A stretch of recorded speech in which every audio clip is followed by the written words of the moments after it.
So I've read a lot of poetry here, and I've read a lot of adventures. This one's going to be a little change of pace for y'all. This is come out of a book I've written about. It's a children's book. It's about two kids. One, it's a little girl, she's 8 years old, and her best friend, who's 90, a guy, a boy who's 9 years old. They live in this little village in South Wales.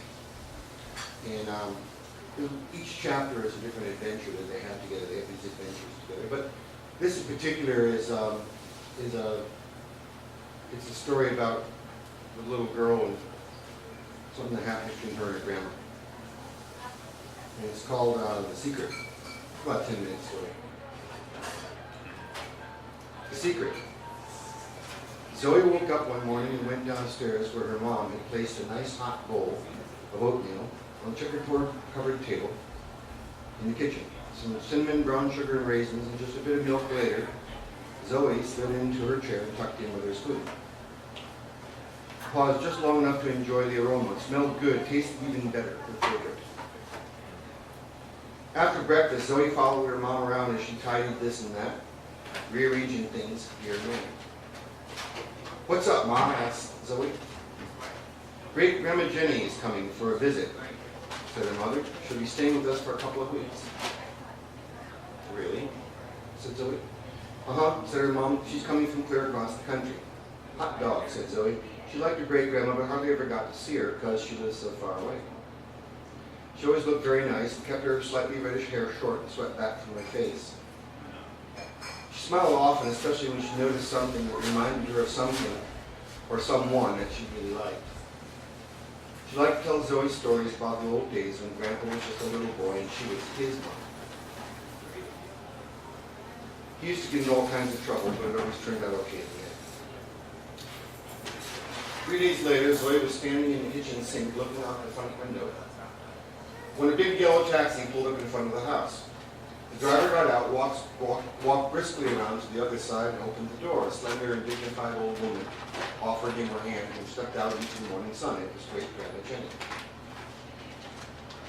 The driver stepped around to the back of the car and began unloading the suitcases.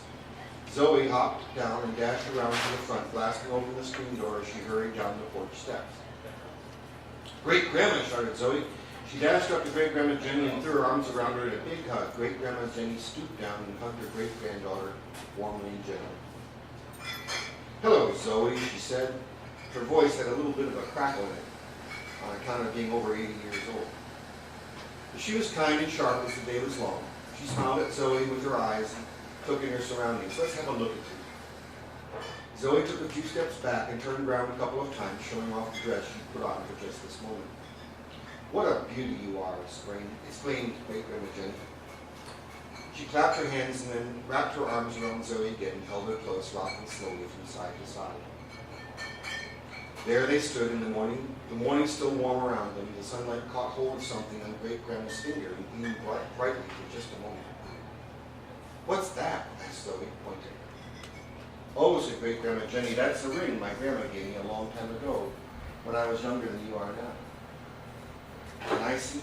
asked Zoe. "Of course," said Great Grandma Jenny. She turned it a couple of times and slipped the ring from her finger and handed it to Zoe. "Wow," said Zoe. The ring itself was simple. A thin band of pure gold and a small gem was set above it.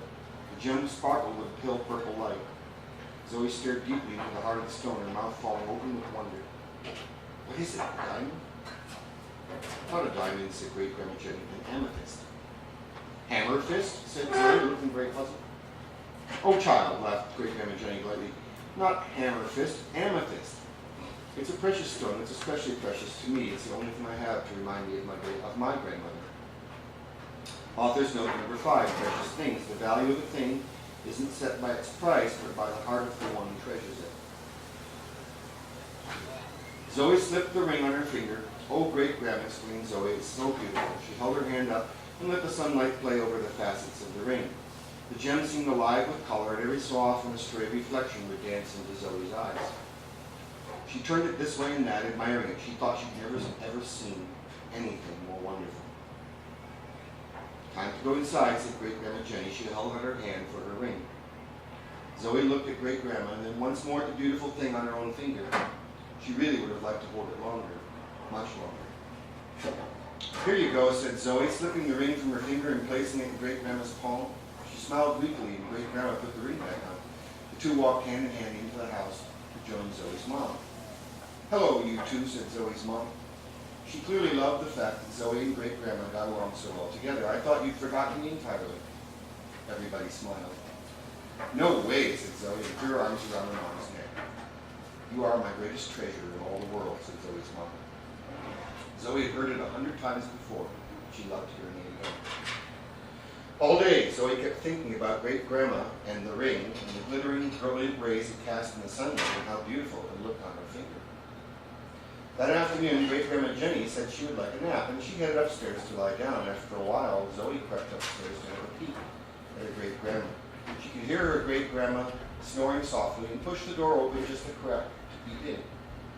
Sure enough, Great Grandma was asleep on the old-fashioned mahogany bed with the white comforter beneath her and a cozy wool blanket thrown loosely over her to keep her warm.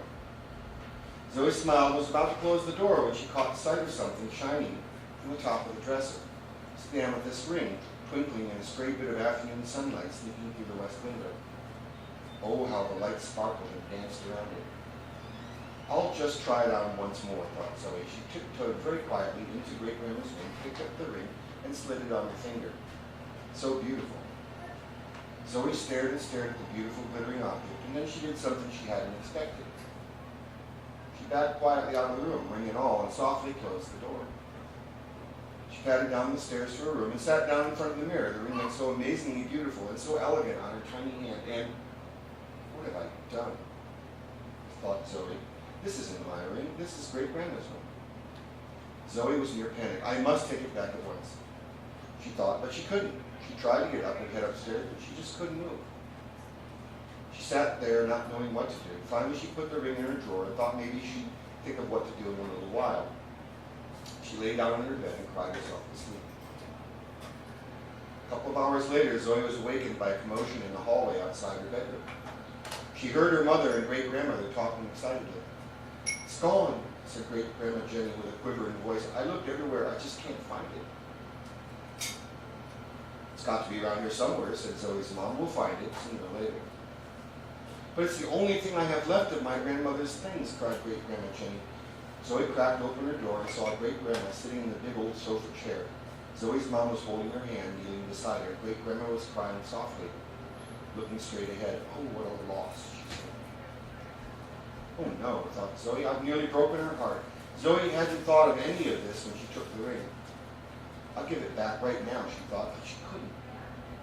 She thought about what her great grandma would think of her. She thought about what her mother would think of her. She got up and placed the ring inside a rolled up sock and tucked it into the back of her dresser drawer. Author's note number 6, waiting. Some things are worth waiting for, and some things improve with time, but once you realize you've done something wrong, the best time to set it straight is right now. Don't worry, said Zoe's mom. We'll find it.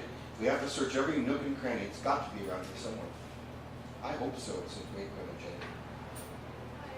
Every nook and cranny, thought Zoe. Why, they'll search every room, every closet, every cupboard, and every dresser. Egad, they're sure to find the ring sooner or later. What shall I do? She had an idea. If they were going to search the house for the ring, she'd have to get the ring out of the house, but where to take it? She didn't dare lose it. And yet she couldn't keep it safe herself. She grabbed the rolled up sock and climbed out the bedroom window. She was at Horace's house and at his back door in under a minute. Horace, shouted Zoe, knocking as loudly as she could. Horace, are you there? She heard someone stirring in the house, then Horace appeared at the door. What do you want, Zoe? Said Horace, rubbing his eyes. I have a secret, said Zoe. I was enjoying a wonderful afternoon nap, said Horace. Why, it's almost supper time. What secret, Zoe? Horace, said Zoe with urgency in her voice, I need your help and you can't tell anyone. Well, Horace knew Zoe well enough to spot a genuine emergency.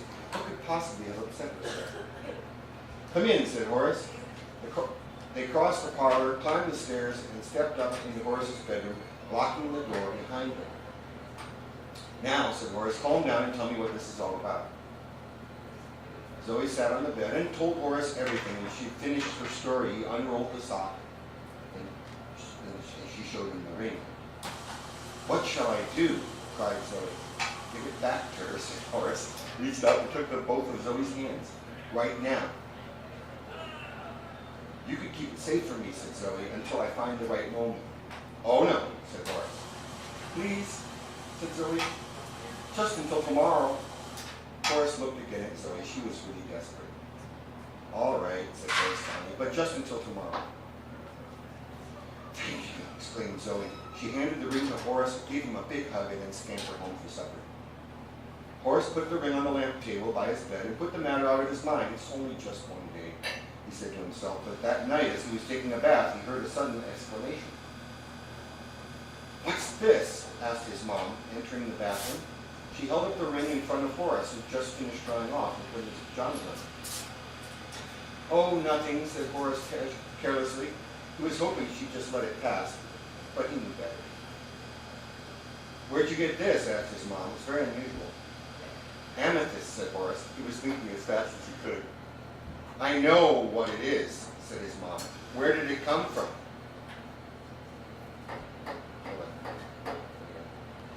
"Found it," said Horace. He hated lying, especially to his mom, but he promised Zoe to keep it a secret. "Where?" said his mom. She was running out of patience. Well, what to do? He couldn't lie to his mother, and he couldn't reveal the secret he promised to keep. "At Zoe's house," he said, looking straight at his mom. "What?" said Horace's mom. "Well, who does it belong to?" "Zoe's great-grandma," said Horace. "Does she know you have it?" asked his mom. He knew it would come to this. He took a deep breath. "No," said Horace. "I took it." "Took?" said his mom. "Why, Horace Bluestone Heath," she exclaimed. She was on the verge of tears. "First thing in the morning, you're going over to the Wilsons' house and give it back. You're going to tell her what you did and ask forgiveness. What a terrible thing. How could you?" She put the ring on the table and left the room, crying softly to herself. Horace tucked himself into bed. Tomorrow would be a hard day. Zoe woke up the next morning. It was a big, fine, shiny morning with blue sky and birdsong and warm, sweet breeze wafting in over the fields and idling through the house like a familiar guest. Then Zoe remembered. The ring, she thought. Just then, the doorbell rang. Zoe heard her mother answer the door. "Oh, hello, Horace," said her mom. "What brings you here so early in the morning?" "Horace has something to say to Great-Grandma Jenny," said Horace's mom. "Is that so?" said Zoe's mom. She exchanged glances with Horace's mom. "Well, come in, come in." Zoe's mom called up the stairs. Jenny, come down. Horace wants to speak with you." Great-Grandma Jenny had met Horace several times before, but she couldn't imagine why he'd want to speak to her this early in the morning. Everyone converged in the parlor. Horace's mother, Zoe's mother, and Great-Grandma Jenny sat quietly on chairs, while Horace and Zoe, who had just entered the room, stood side by side. Horace approached Great-Grandma Jenny. "Great-Grandma Jenny," said Horace, "I have something that doesn't belong to me." He stepped forward and laid the ring in Great-Grandma Jenny's hand. "I took it, you see. I shouldn't have, but I did. Please forgive me." "How could you do such a thing?" asked Great-Grandma Jenny. "I don't know," said Horace, looking at the floor. "You'll spend the next month of Saturdays and Sundays up in your room thinking of an answer to that question," said Horace's mom sharply. "I'm ashamed of you, boy." Zoe couldn't take it anymore. "No," cried Zoe, bursting into tears. "Great-Grandma," she sobbed, "Horace didn't take your ring, I did." Everyone in the room stared at Zoe. "I took your ring, and I made Horace promise not to tell. It's all my fault." Zoe slid to the floor and hid her face in her hands. No one said a word. "Zoe," said Great-Grandma Jenny, rising to her feet and walking over to Zoe, crouched in a ball on the floor. "Zoe," said Great-Grandma Jenny a second time, reaching under and lifting up Zoe's chin. "Zoe," she said, "look at me." "I'm sorry," said Zoe. "Oh, Great-Grandma, I'm so sorry," cried Zoe. "I forgive you," said Great-Grandma Jenny. "You took something that didn't belong to you, but you told the truth in the end." "I'm a thief," said Zoe. "You made a mistake. Great-Grandma Jenny. Oh, Great-Grandma, what shall I do? Said Zoe. I have an idea, said Great-Grandma Jenny. This ring needs looking after. I'm getting on in years, and I'm likely to misplace it. Perhaps a younger person could look after it for me. Someone who treasured it just as much as I did. Give me your hand, Zoe. Zoe looked at her great-grandma's face and held her hand out. Keep this somewhere safe and don't let anything happen to it, said Great-Grandma Jenny. She laid the ring in Zoe's hand and closed her fingers around it. Oh, Great-Grandma, said Zoe, I do love you so. She threw her arms around her great-grandma's neck and hugged her and kissed her till she thought she'd burst with happiness.